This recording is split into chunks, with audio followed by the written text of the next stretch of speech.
G'day YouTube, welcome back to my channel Bonsai Works. I'm David. If you haven't seen my channel before, I'm located in Melbourne, Australia. And at this time of year, it's actually late, mid-February here, and it's coming towards the end of summer. That's the season, that's the weather, so you can understand where I'm working on and what I'm doing at this time of year. This is a juniper, I think it's a commonest they call it, or a standard juniper, not a shimpaku, or not a prostrata or procumbens, but it's one of those garden junipers that I've styled in a previous video into a cascade. Now, what I do pretty much, you can see it's pretty much overgrown, and that's on purpose. The reason I do that is over the spring and early summer, early to midsummer, I pretty much don't touch my junipers. I let them grow, put out shoots and get them strong and get them healthy. Those healthy shoots create stronger roots. Those strong roots will feed the tree over time. So very important for me. That's what I found with junipers in general. Really not to touch them during spring and into midsummer. Now, once they've pushed all the growth, there's a new phase of growth coming along here in Melbourne. When we get into autumn, so you get a new push of growth. Now, what I like to do is now start to clean up the tree, reduce the foliage, reduce the length of the foliage, remove wire if needed, clean up all the pads, redefine the pads, and so on. So that's the jobs I'm going to do today. So first things first is I'll want to look at the foliage and start to reduce the foliage. I'll eventually come back and clean up some of the gins and shari that you'll see on the tree. They're a bit hidden at the moment, but we'll get to them and get to work on them as well and clean them up, because ideally I'd like to push the boundaries and try and get this tree into our club exhibition, which isn't until July, late July this year. It's a winter exhibition, so it's at currently mid-February. We've got almost 5 months, 4 to 5 months to get this tree ready for a show. So that's my plan, and hopefully I can get to it. So first thing is I'm going to look at this foliage and start working on this foliage and show you what I do and how I reduce the foliage. With this tree, I want to start in the apex, and I'll look at all this growth. Now, there's wire on this tree. I will look at if the wire's cutting in. There's probably new shoots that need to be reduced, and so on. So what happens is this, for example, this branch has been wired up to here. It would have been at a point where that was the lowest, or that was the end of the branch, and now that's how much extension I've got. Now, ideally, what I'd like to do is try and, I won't reduce it extensively, but I'll come back enough to give it some sort of shape. So I come in with the scissors and cut off quite a bit of the long growth, the really long growth.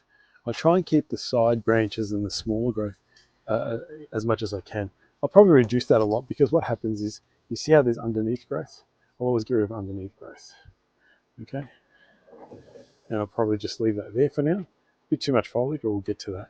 So coming through, you can see this one easily, clearly.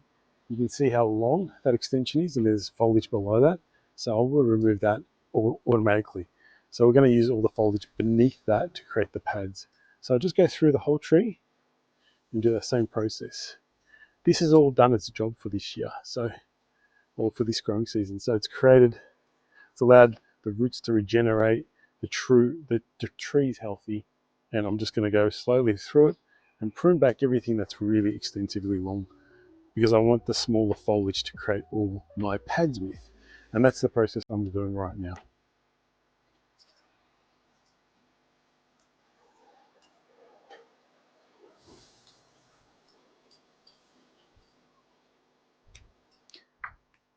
That quick process helps me eliminate a lot of the extra foliage I don't need, but importantly, it frees up and makes space so I can see into the tree. I can see how the wire is, and I can see where the branches are, and I can start to redefine my pads. Now, I'm only working up until this part of the tree, because all this is from the top part of the tree, creating the apex. I'm not looking at the cascade just yet, so I'm just working from my way up from here. You see I've reduced a lot of the foliage. Now I'll come in and go through and assess the tree, have a look at wires cutting in, start removing the wire, and then start to redefine the pads. So that's my process now. I treat this as a small tree. I treat this part just as a little tree. And so I want to start on this side, for example, do the cascade branch and so on, clean up foliage underneath and so on. So part of the process is I've got wire on this tree. Like I see, this wire is not cutting in. So I'm just going to try and find where everything is and start to clean up. So if there's enough wire on it, I should be able to put it back in its place and redefine it. So just place the wire back. Is the wire heavy enough to hold the foliage? Now the foliage is quite sparse, so now we come back, every little one, every extra growth we start to remove. Do not treat this as a hedge. Do not trim it as a hedge. You'll just brown off all the foliage. I'm coming in and chopping only once and cutting the branch off. So that's the process. So I'm cutting all the long parts first. Then I'm looking at drooping. Anything that's drooping, I don't want to have foliage that goes underneath, the below the branch, and just reposition the branch.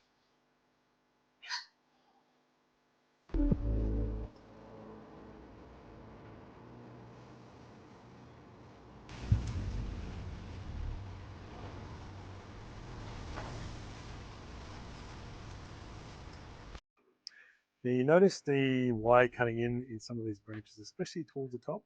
This is where majority of the growth happens in the apex. Obviously that grows the fastest because it's closer to the sun and gets all the photosynthesis happening. So there was a lot of wire cutting in, or the wire that was cutting in, I've cut that off.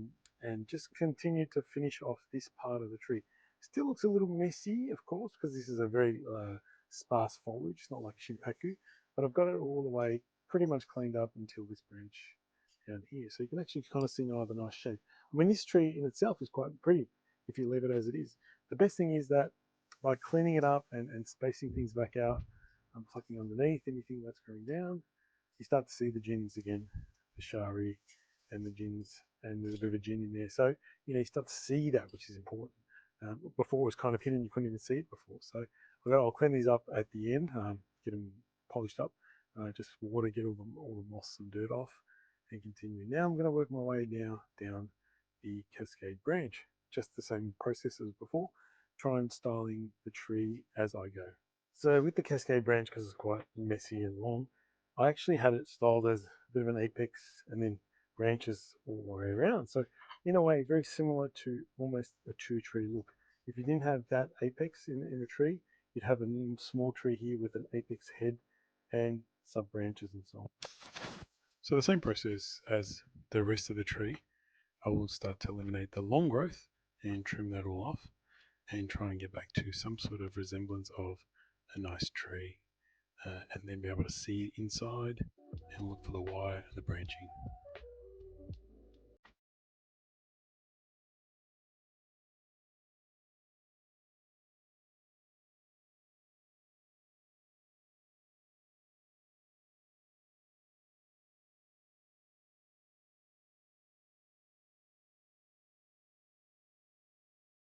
Now after the basic wiring of all this branching and cleaning up all the pads, you can notice the nice compactness of the apex, but the cascade branch is looking quite heavy and quite cumbersome.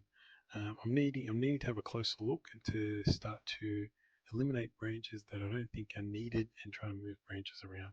So I'll work on trying to eliminate all that and try to make a much more compact tree, a much more interesting cascade. So I'm going to look at this branch here first. It's got a nice clean line underneath. It just looks really wide compared to the apex. So even though it's got a little apex, that branch is looking quite wide. And I noticed that one of the back branches, which I've bent back and twisted up on itself, I've put at the back. I think if I can eliminate that branch possibly and make it a gin, I might actually suit it a lot better. So we're just going to gin the branch and reposition the wire back onto it and make it into a feature of this part of the tree.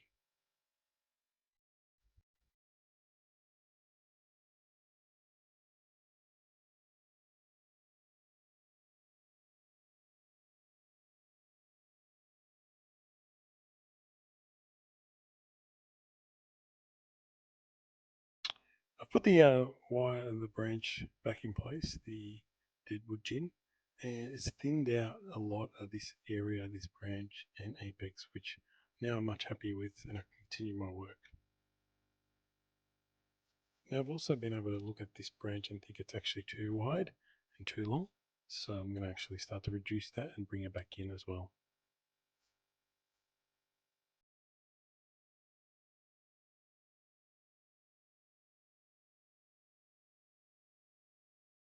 Focusing my attention back on the cascade, the apex seems a bit better now, much better placed, and I'm happy with that. But now that branch there is too close to the pot and too wide. I want to bring the tree back into more of a stepped approach, stepping down the cascade, a much more tapered look. So I'll have to make room by eliminating some branches, moving some branches around, thinning out a lot of the foliage, and getting through the whole tree just by moving things around and so on. So this first branch I want to actually bring around more to the right, so it opens up a space for that larger branch on the left that's close to the pot to be able to fit into it. But first I'm going to have to, so I'm going to have to eliminate maybe a branch here and there to actually give it a bit more space as well.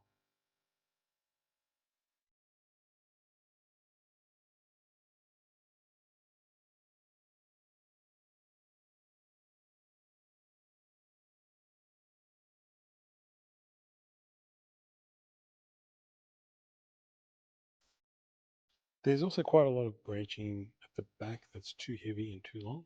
I think that's what creating a lot of the issues for me with the vision of the tree. Having such long back branches and depth is good, but in this case, I want it to be a slightly thinner cascade and giving a more defined look to the cascade branch. So I'm going to have to start eliminating some of these branches at the back to clean up and make it a lot thinner.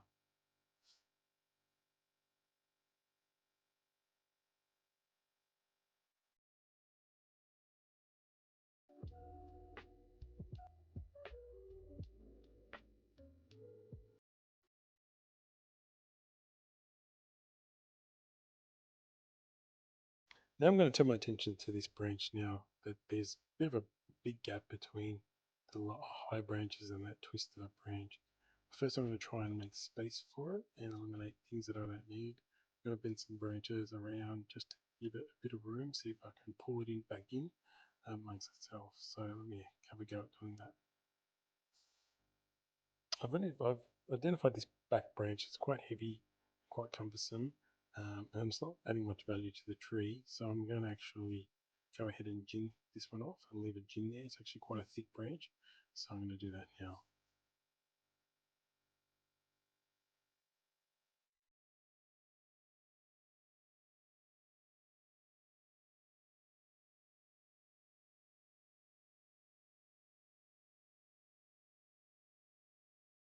By creating more space now with the branches and moving branches around, I'm able to actually bend this branch into the gap and starting the better process of having a step down approach. So I'll be able to bend this one all the way right around and position it in the space that it needs to go. So I'm happy now where that branch is located. It's giving a much more compact growth, much more symmetrical growth now to the cascade as we work our way down now to the lower branch. Having a look now at the overall tree, there's a branch in the back that's kind of been interrupting my eye with the vision of the tree and not allowing the separation of the top part of the tree with the cascade. So I'm going to look at eliminating this back branch.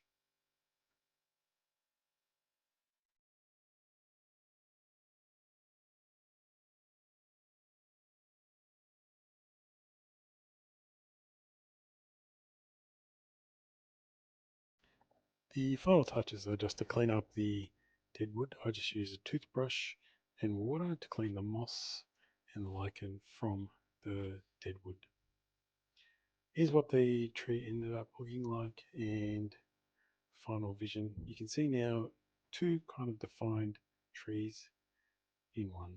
You got the apex, which is kind of a tree on its own, and now the cascade is another tree on its own. It just needs time to fill out and become a really, really cool tree, I think. And hope you guys enjoyed the video, and I'll see you around for more next time.